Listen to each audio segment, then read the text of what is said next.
Dr. Asisi Lamini, what's on your mind now?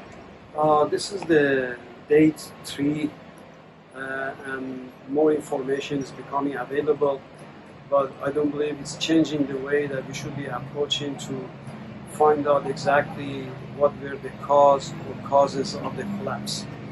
And there is a report that there was a leakage in the pool, the waterproofing element was damaged, and then the water got into the foundations. And I think it's natural anytime a piece of information becomes available, people to say, that's it. There was a report that the ground in this area was settling down about 2 to 3 millimeters per year now. That's a very important fact. But we cannot really at this point conclude that that was the cause.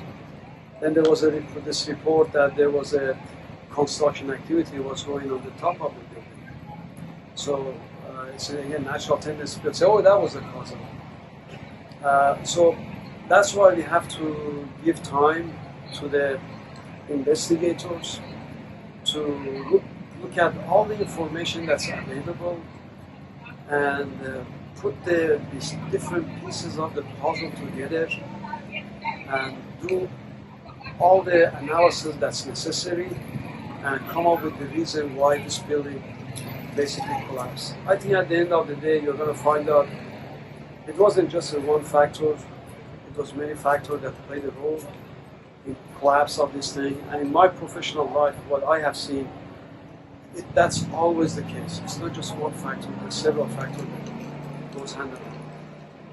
But I have a very strong opinion that I think we need to do a better job of inspections. Now, what I understand is that this building was going through the recertification after 40 years.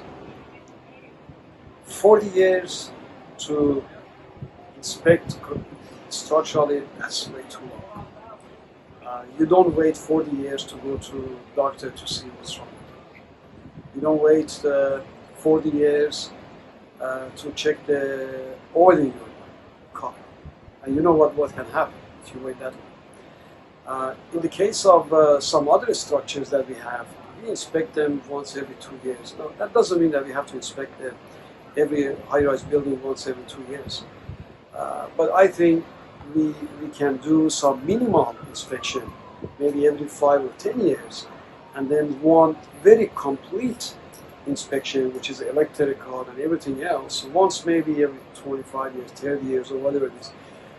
And if you inspect these buildings, let's say structurally, look at the foundations, look at the columns, look at if there is any signs of a corrosion activity in the major element of the buildings. If you do that, let's say every 5 years or 10 years, then you will have a reference point. Then you'll say, 5 years ago I had so much damage to my building, 5 years later I have, or 10 years later that has progress. And if something is concerning, then you can take a timely action. And that, I think that's what the procedure should be. I've got a feeling that I think this collapse is going to result into some changes, even in our design building code, in the way we construct maybe, and the way we inspect more than anything else. But the main message I think right now is that let's not hurry, let's not jump to the conclusion.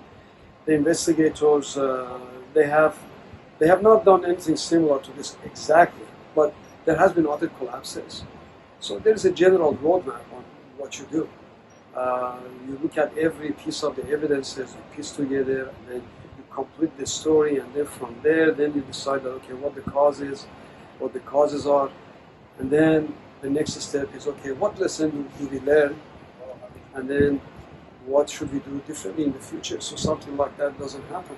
This kind of collapses should not happen.